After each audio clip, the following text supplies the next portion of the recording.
If your home or lifestyle needs a little organizational help, we've found a solution that we think will make your life a little easier. Designing and creating your own jewelry may be easier than you think. Today, it's all about bathroom showers and how to get the right tile layout for your home. Do-it-yourself has never been easier. Today, we're going to introduce you to the ins and outs of finding the right mortgage that will fit both your needs and your budget.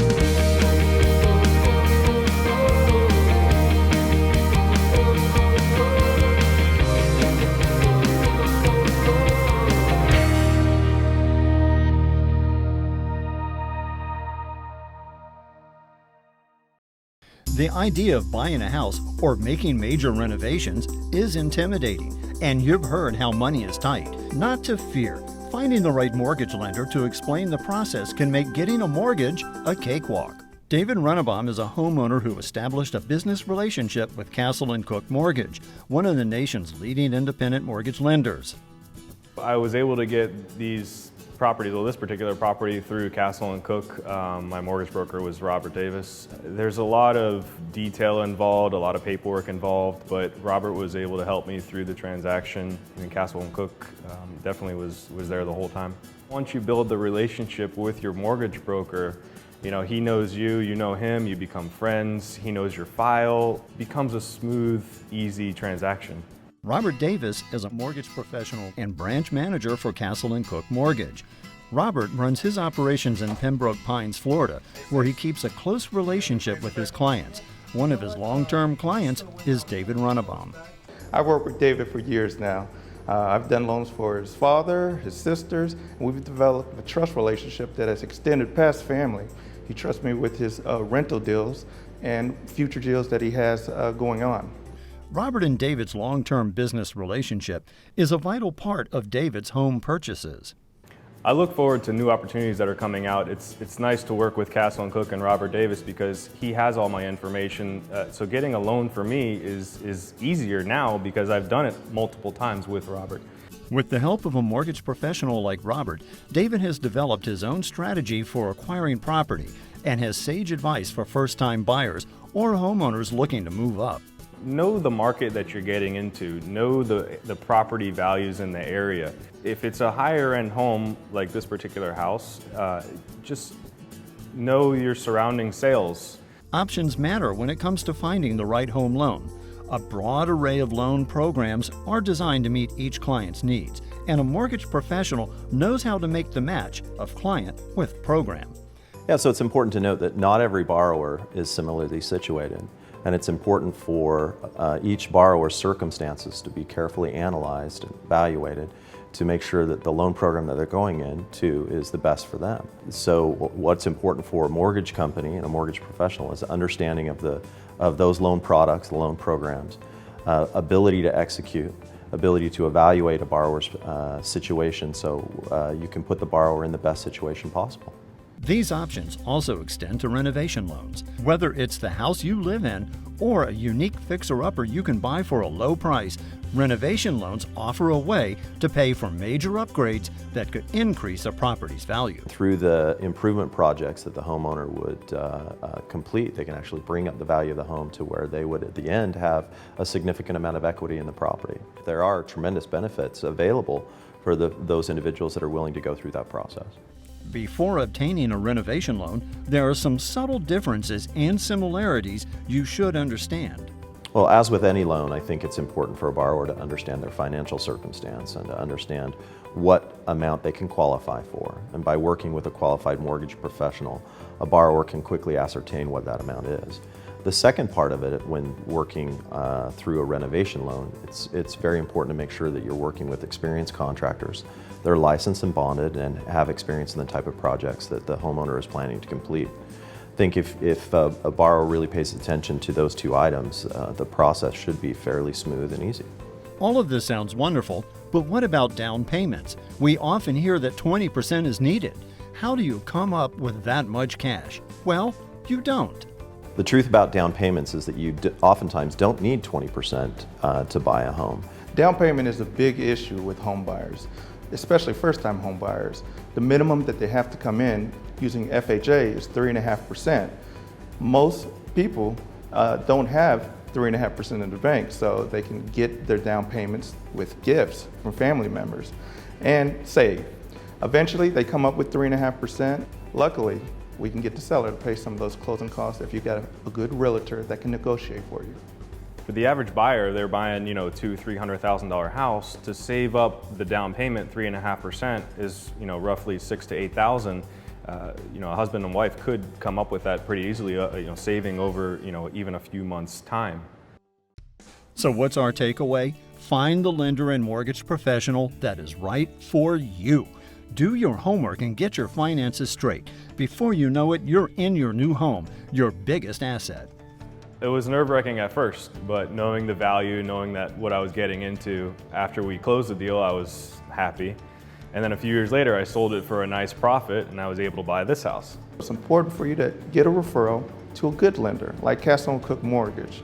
They can help you, just like we've helped David, acquire real estate properties and rentals.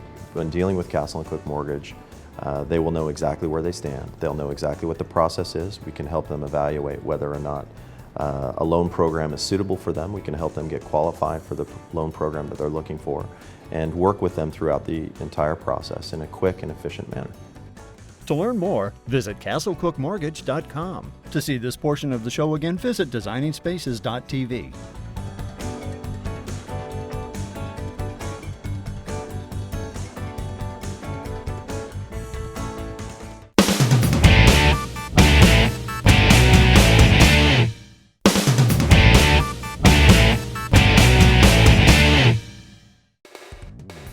Hi, I'm interior designer Kaylin Rothaus.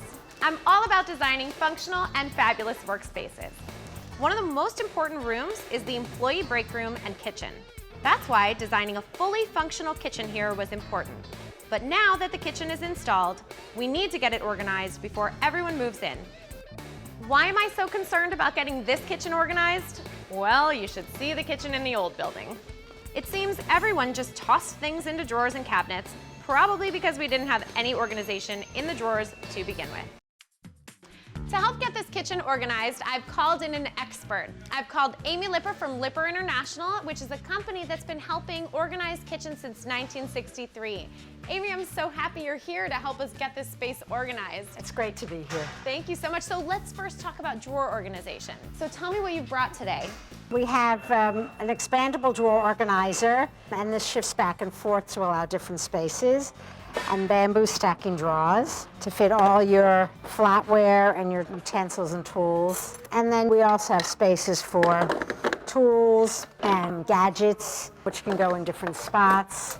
I love that this is adjustable, that I could put the tools in the front. Either side, right. Yeah, this is great. So you can put more in front. This drawer is a little shallower than most drawers. Very often you could turn it around and take the full advantage of the expandability. Another way to organize your drawers is drawer dividers. These can be put in any way. You could even put a couple of more in. We have some tools. You can put obviously very long tools, barbecue tools in here. Could be kitchen towels or napkins, plastic wrap, wax paper. This could be any number of things. We also have some ramekins, which you might use, a favorite mixing bowl, another bowl that might come in handy.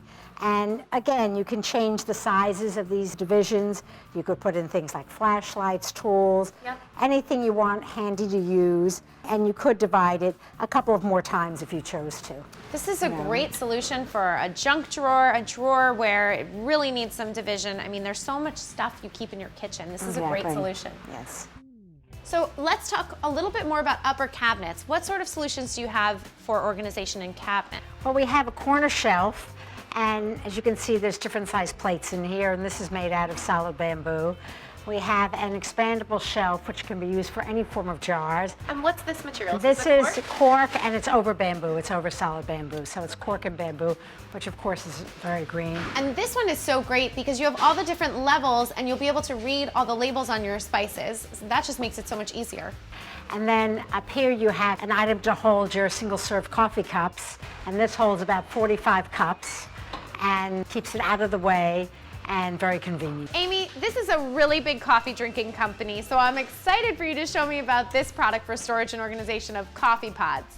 So tell me a little bit about this one.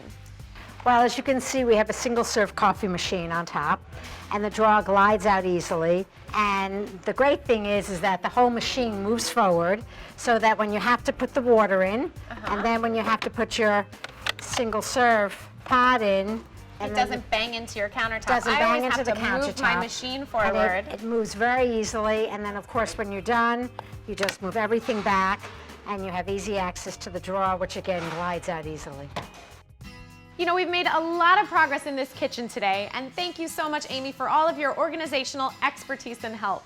Well, you're very welcome, and it's just a little bit of what we have to offer with Storage Solutions, and you can find much more of what we do on lipperinternational.com, and I'll also refer you to stores and websites where our products are available. Amy, thank you again for all of your help. You've really made this space so much more organized and a lot easier.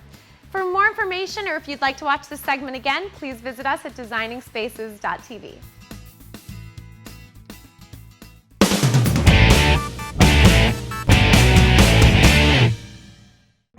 Welcome to the Tile Shop's Tips from the Pro video series. I'm Cabby.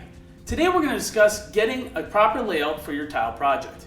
Now the layout is key to making sure you get a professional looking install. It's the first thing I notice when I walk into restaurants, hotels, or anyone's home. I'm always looking for straight and level grout joints. I want to see as many full tiles as possible and avoid any sliver cuts. Now that's a cut that's about 2 inches or smaller. That's alarming to me and shows that no one did the proper layout. Now it can be intimidating if you've never done this before, but that's okay. You really only need 3 tools: a carpenter's square, a tape measure, and a chalk line. Once we take a few measurements and square up your space, then we get your tile and dry lay it on the floor. We want to know what it's going to look like exactly when it's installed. Avoid those sliver cuts, make sure you know where your cuts are going to be, and it'll be alright. For more information on installations, as well as tips and tricks to enhance your home with beautiful tile, visit us at tileshop.com, and don't forget to subscribe to our YouTube channel.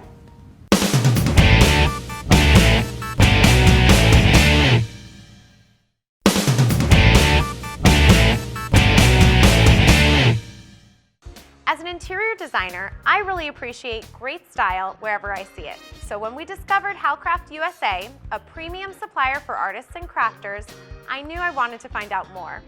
Hi, I'm Kaylin Rothaus, in studio today with Molly Shaler, head designer for Halcraft USA. Hi, Molly. Hi. Great to have you here. Thank you for having me. Absolutely. So tell me, what makes Halcraft USA so special? Well, Halcraft USA is a great company. They're a third-generation business, Wow. and they travel all over the world to find these wonderful treasures for us. They find freshwater pearls, wooden beads, glass beads, semi-precious stones, and lots of other natural materials. And they work with over 200 different factories to process and make these beads. Wow. Yeah. Amazing. Basically, we have a design team made up of jewelry experts from all over the states, things that are the latest styles that are on trend, and also, you know, that go from simple to the more complex designs if you want a little bit of a challenge. And artists anywhere can create professional looking creations and costume jewelry using the Bead Gallery line available at Michael's. We provide quality materials at a really great value. We love to inspire creativity in our customers, and we have been bringing these exciting and innovative products to the arts and crafts community for the past 25 years. It's amazing. Yeah. So this Bead Gallery line is available at Michael's stores, and it's exclusive, so you can get it just around the corner. I'm so impressed with the quality of these beads. They're just beautiful, chic. Yes, and these Personalized. are real amethysts. We have other semi-precious stones also that you'll find hanging up there in your Bead Gallery aisle. Oh, it's fantastic. I love the idea of being able to make my own jewelry pieces. All of it looks like something I could find in a department store. It's It is. beautiful. Yeah. And I know you're going to make something today, so what are you going to make? Well, today I'm going to make some earrings, and I wanted to show you a quick project that you can make with anyone from tweens to however old you want. I just wanted to show you this really fun, this is an earring, and it looks like it took forever to make, but because we make things a little simple for you, it only takes a few minutes. So you start with just some of this pre-beaded chain, and so I went ahead and I connected it to an ear wire. And now all I'm going to do is I chose just a bead that matches that, or you can choose one that, thank you, that contrasts it. And you make a quick loop at the top,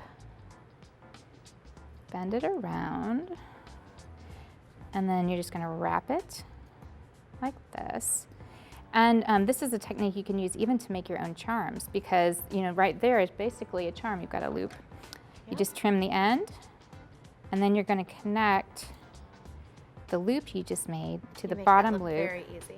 of the charms. Well, I've had a lot of practice. I have to make sure I don't hurt anybody here. Snip that end off. And then all I'm going to do is just open this last loop on the beaded chain and attach that bead. To find where it opens first, though. Turn it around until I find it. There it is. So I'm going to go ahead and open this up, attach my little drop. Bam! I've got an earring. I know, it's so simple. That's so easy. It's so much fun, and then you can choose things that work, for you and for your wardrobe. Wow, I feel like anybody could make these. Definitely, They're anyone so could. easy. Wow. Well, what about people who are more crafty and have made earrings, have made stretch bracelets, and now they're ready for the next level? Well, we have something where you can share your creations called Pretty Palettes. Okay. And one of our amazing designers, Erin Price-Heinz, she creates a palette monthly. So whether it's inspired by the color of the changing leaves or the Korean Lantern Festival, anything that is just these brilliant, wonderful colors. And she creates this palette, and then you go into the bead gallery at your Michael's store, you pick beads that match the palette and create your own thing. And then you can share with others by, on our blog, we'll post the different links to everybody's projects, and then you can go see that. And once you've done that, you could even visit Pinterest and see the mood boards that we've created using all of these different designs. Amazing. Yeah. That's so great. There's endless inspiration and endless projects you can make, and they're beautiful. Well, thank you. Yeah, so thank you so much, Molly, for showing me all of this Oh, and you're welcome. teaching me today about necklaces and bracelets that were super easy to make, and they're chic, beautiful, personalized, and I can see myself giving them as gifts for birthdays, for whatever. For more jewelry inspiration and simple projects you can easily make yourself, visit these websites: Instagram.com/Halcraft, Facebook.com/Halcraft, Pinterest.com/Halcraft. And to view this story again or get more information, visit our website, designingspaces.tv.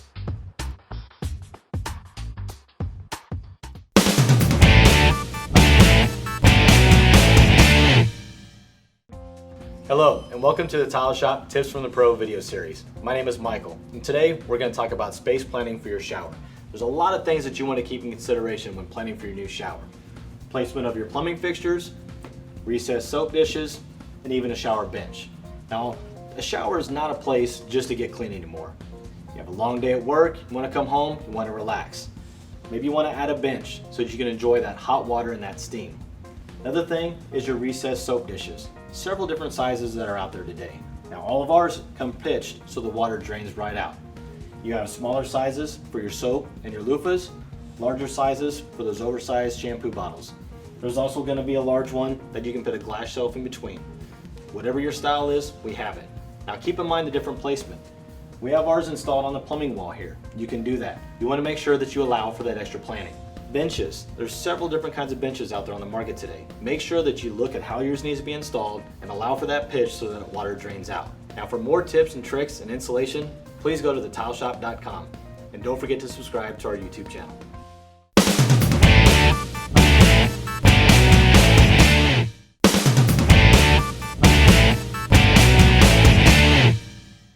You want to do home maintenance projects yourself, but you don't have the tools. Every home should have a basic toolbox, but what tools do you need to get started? Let's look at the basic set of tools you'll need to get your home maintenance and DIY projects underway. If you plan on DIY home maintenance and improvements, you will no doubt be using a hammer and a screwdriver. There are two types of screwdrivers, flatheads and Phillips head. As for a hammer, a lightweight tack hammer is enough for most around-the-house projects. If you're planning on doing some carpentry, you will need a claw hammer. Pliers come next, basic slip joint pliers, locking pliers, and needle nose pliers. There are other tools that can be added over time as you expand your DIY skills. You will be surprised how often you will find yourself reaching for the toolbox knowing you can do it yourself.